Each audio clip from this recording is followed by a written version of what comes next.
Guns down. Life up. Guns down. Life up. Guns down. We will. We shall stop the violence. We can. We will. We shall stop the violence. We shall stop the violence. Situation. Now freeze the hate. Freeze the hate. And drop the time. All we need is love. All we need is love. Freeze the hate and drop the guns. All we need is love. All we need is love. Freeze the hate and drop the guns. All we need is love. All we need is love. Freeze the hate and drop the guns. All we need is love. And drop the guns. All we need is love.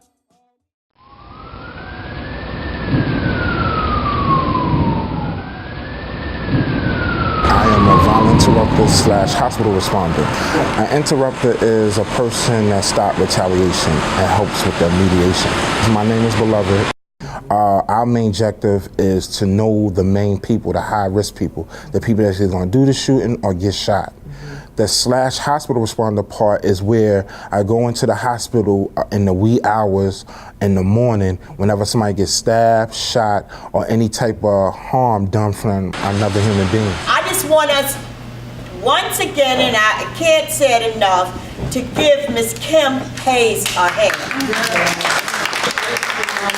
I've worked with Harlem Mother Saves to create a program right now that we're calling the First Responders Training. The First Responders Training is giving moms and dads, those who have lost their children or loved ones to gun violence, a platform to begin to use some of that, some of their grief and bereavement as a healing process to help other moms who have lost their kids to gun violence.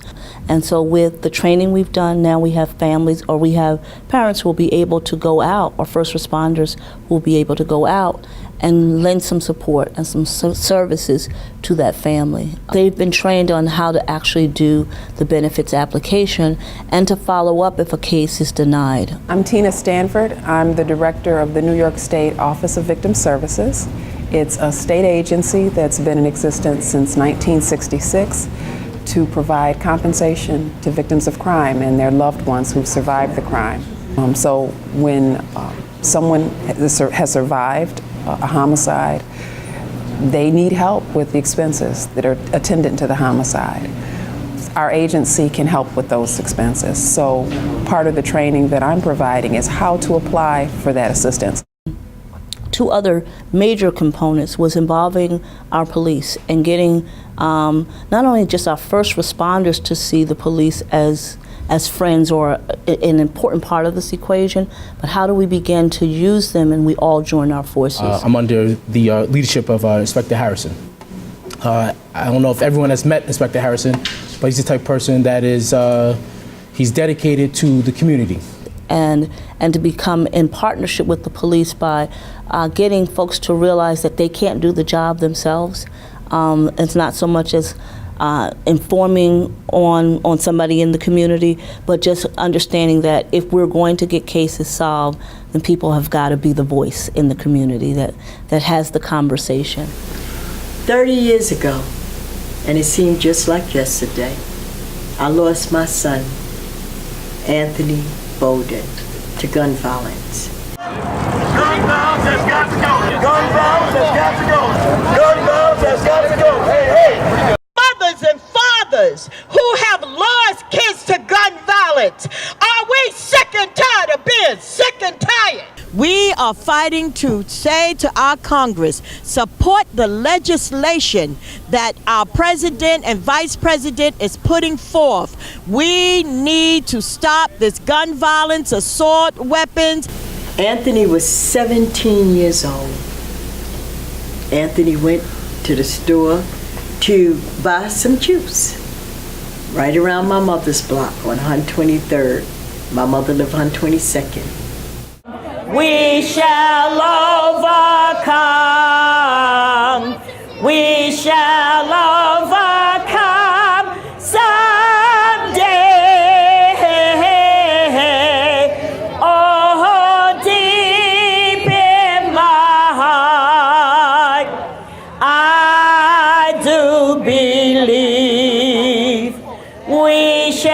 will overcome someday. Let's everybody let your balloons up for those who have balloons and say the names of your loved ones and blow your candles out. Tyrone, Anthony.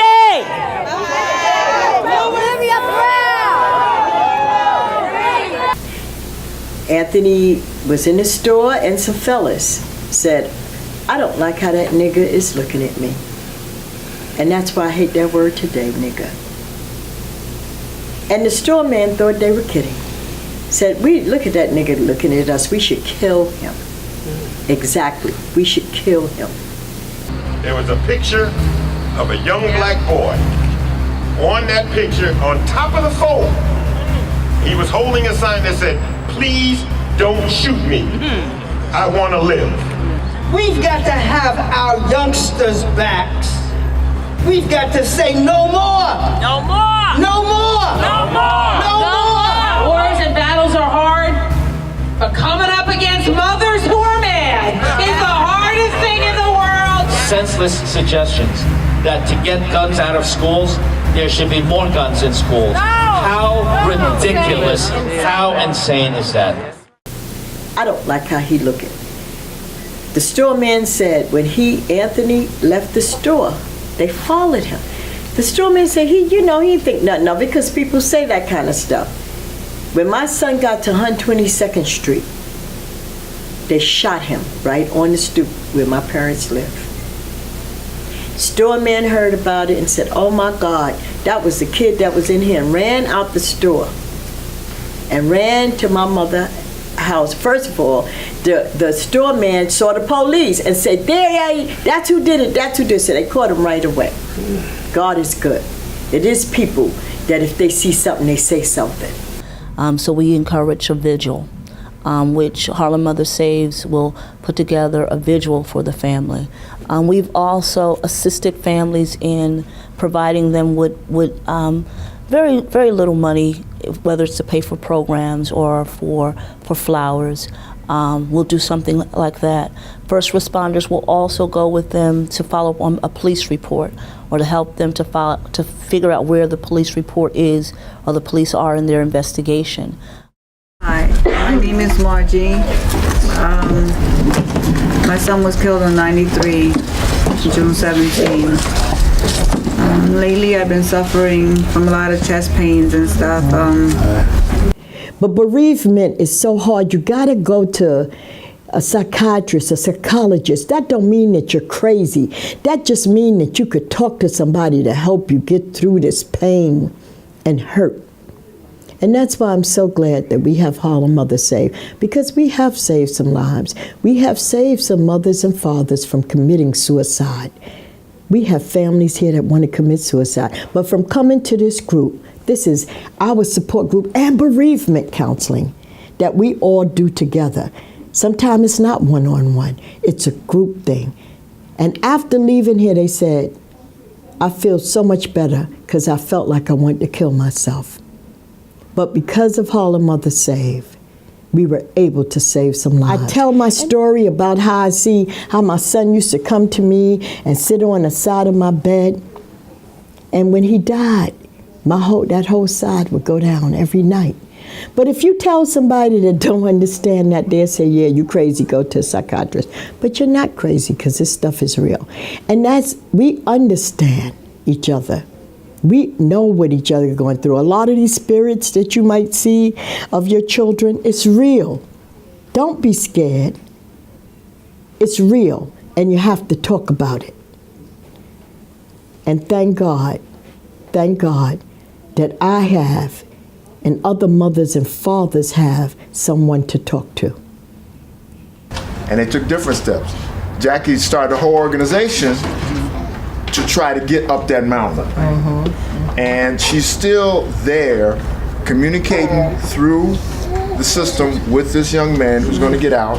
So she's doing what she can do on that mountain. And everybody's got to accept it. You're doing what you can do. Don't look down on yourself.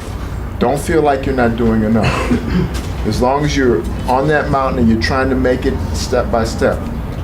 2006, I started working with Jackie, attending her workshops with adolescents to talk about the number of kids I saw coming through the emergency department who had been shot, and asking the kids not to come through the emergency department, in fact, do everything they could to avoid being shot. I started working with Jackie and the support group. It's almost a couple of years now. We started working at the old location and now here at the new location. The bereavement process is one, depending on the professionals you talk about, has between 5 and 10 stages. And those stages are not necessarily consecutive. They sometimes overlap. They sometimes happen out of place. But they go along with this group with a post-traumatic stress disorder that happens when a significant relative is killed in a violent way. Elijah K. Green, he was killed February the 4th, 2012. He was found dead, shot in the head in McKinley's Projects, 730 West 163rd Street in McKinley Projects. His death, from what I was told, or from my understanding, that it was an accident. It wasn't intended for him, but that doesn't matter. He's no longer here, no matter who it was intended for. My son was murdered. My son was murdered standing 7 or 8 feet away from me one night in Harlem, 127th Street, in front of building 341. The shooter ran up to my son. He had a black hoodie in with a ski mask. He just ran up to my son and he started shooting. I think he shot my son 4 times. So I attacked him, and he looked at me, he told me, he said to me exactly what it was. I have no problem with you, Pops.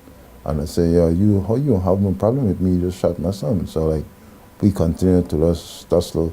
I grabbed his hand with the guns, and he shot me. First he shot me in my hands. He shot at the thumb in my right hand. So when I grabbed his hands with the gun, and like, the gun, he had his fingers on the trigger of the gun, and the gun started keep going off. So 2 of the bullets hit me in my left hip. And I just held on to his hand with the gun until all the bullet was out the gun, and he ran off with the gun or something. So I turned around and looked at my son, and picked my son up and held my son in my arms. My son was trying to say something to me. His eyes was moving. His eyes was moving. And after a couple of seconds, his head fell back in my arms, and I knew he was dead. And that was it. But everything happened so swiftly. It wasn't like a couple of seconds, it was all over. And ever since then, I've been in tremendous pain. I'm in mental pain. I'm hurting so bad. Oh man, I can't find the words to describe how I feel some days. At the moment when my son was shot, I felt something was ripped away from me. I don't know, I can't find the words to explain it, but something was ripped away from me, and ever since then, I felt like all the joy, there's no more joy in my life. Everything is like pain and anger and hurt, that's what I'm saying. And they fixing to start trial. And I say that I need to be there. Then again, it's just that I know myself and how emotional I will react, and I really haven't decided should I go yet. I went there a few times to the court, but I never stayed. So you're not by yourself. I'm not saying it's right. I admire all of you for going to court and following through. And I mean, that's a big deal. But I have not been able to do that myself. So you're not alone. I just can't find myself to do it. I couldn't find myself to do it. Because now the young man is coming home that killed my son. And it's been, he's coming home. I did find the courage to make a statement. So they were going to let him out last month. I made a statement, and so they're going to hold him until January. And my question to them, when they sent me, what do you have? Do you have a schedule? Do you have something planned? Do you have job opportunity? Did y'all give him training? What did y'all do while he was in it? Do he feel remorse? You know, what make you think that he's not going to do it? I wrote a whole bunch of stuff. And it took me a long time to get over Anthony. I finally really grieved for Anthony. And as I got settled, who would think 16 years later I would lose another child to gun violence? Tyrone. Tyrone was 28 years old. A 13-year-old killed my son. Robbery. Set him up. A 13 and a 17-year-old shot my son straight in the head. The pain.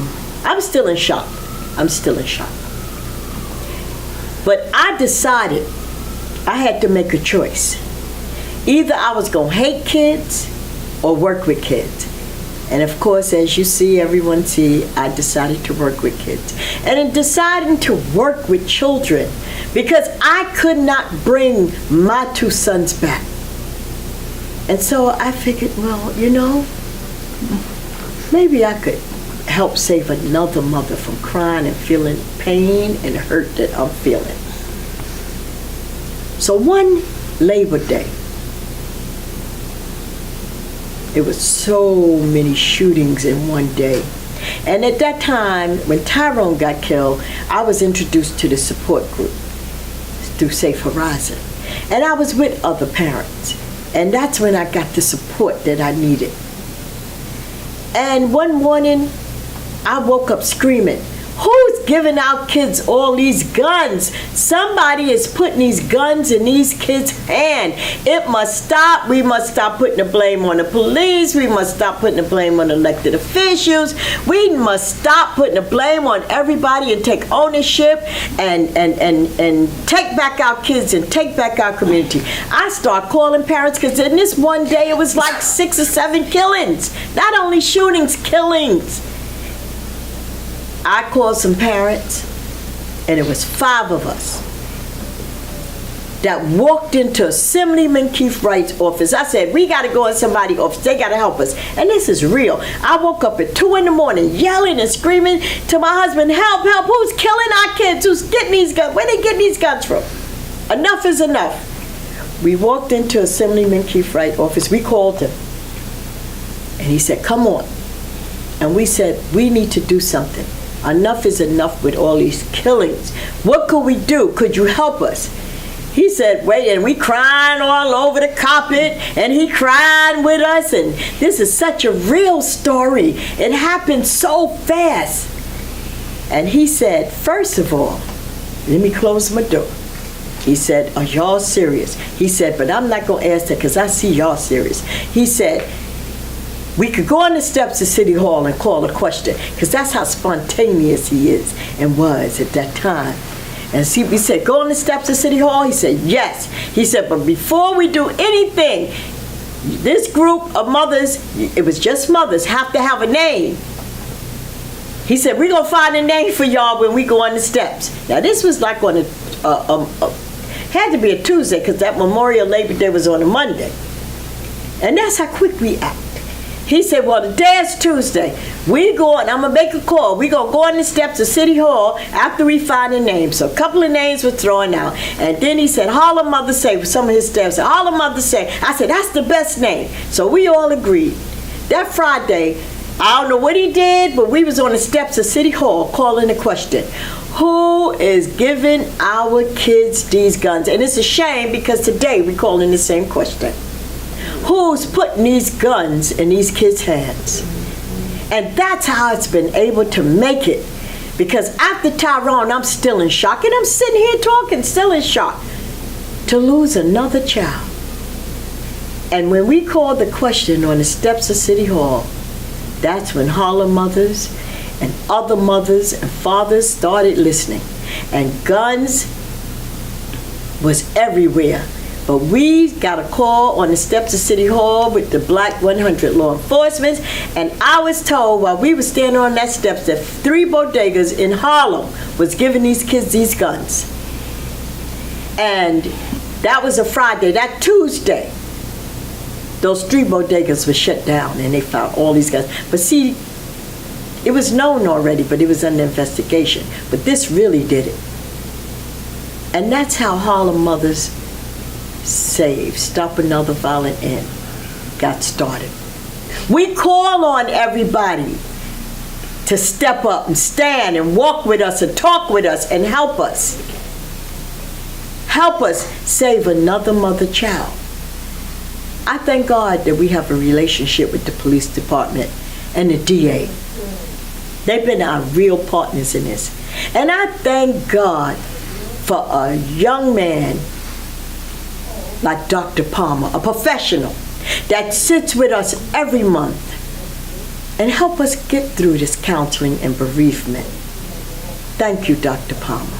Thank you for volunteering your services. And you've been with us almost 2 years and you don't even realize it. So I thank God for the people that have helped us. I thank God for all mothers and fathers that's a part of Harlem Mothers and any organization to help stop this violence. Today, we are marching, we are singing it, we are telling it, and we are shouting it. And we have training, first responders, we are out there on the ground, going to try to support another mother or father with their pain. And that's what the first responders are about. We are partners with Harlem Hospital. We are partners with the SNUG. And we cannot give up. If we could save just one life, then our living will not be in vain. Just save a life. We have so many programs now going. We cry, we laugh in our support group, but we are called the Moving Forward group. The Moving Forward. And that's what we intend to do, and we're going to continue to help somebody. And I just want to continue to thank all our partners, New Yorkers Against Gun Violence, Moms Demand Action, all the people that's on the ground, Vernon Williams with HCCL, Aisha Sekou, with Pray for Peace, and all the organizations and all the SNUG groups. Hakeem is a father who's in the Bronx that had a loss, but he's out there trying to save another life. And that's what this organization is about. I want to give kudos to Inez Dickens for getting Harlem Mothers Save, Stop Another Violent End, this space for perpetuity, and the Richmond group for having a vision to work with her and giving us this space. Inez, you're the best. When she saw that we needed space, she said, they will never build another a development without giving an organization that's reputable, that needs this, that's out there trying to help somebody. They must give them a free space, and she made it happen. I want to thank her, and that's why we're here celebrating 1 year here at 306 West 128th Street, Harlem Mothers Save. And I just want to thank Joe Kelly, Cash, Civic Association Serving Harlem. There's so many people to thank. Our partners, the Chamber, Harlem Week, Harlem Arts Alliance, there's so many, and all the people that have donated and always working with us. Manners, Harlem Barbecue, and Applebee's. We love you. We have partners. We are so fortunate because the pain that these parents endure, and myself, is unbearable. But with the level of support we have, we cannot miss, and we're going to keep moving forward, and we're going to continue to say, stop the violence. And office staff and everybody that's keeping this together, I want to say to my granddaughter, you hold your head up high. To all my grandkids, because all of them lost their father. My grandkids, except one, thank God her father's still here. I want to say to them, the fight is not over, and we're not going to give up. And just hold your head up high. And all the grandparents that are in pain of losing their kids. So that's my story. And congratulations to Harlem Mothers Save on 1 year. 1 year, and we're going to do many, many more in this space. And we've been in existence since 2006. And we're going to continue. Thank you.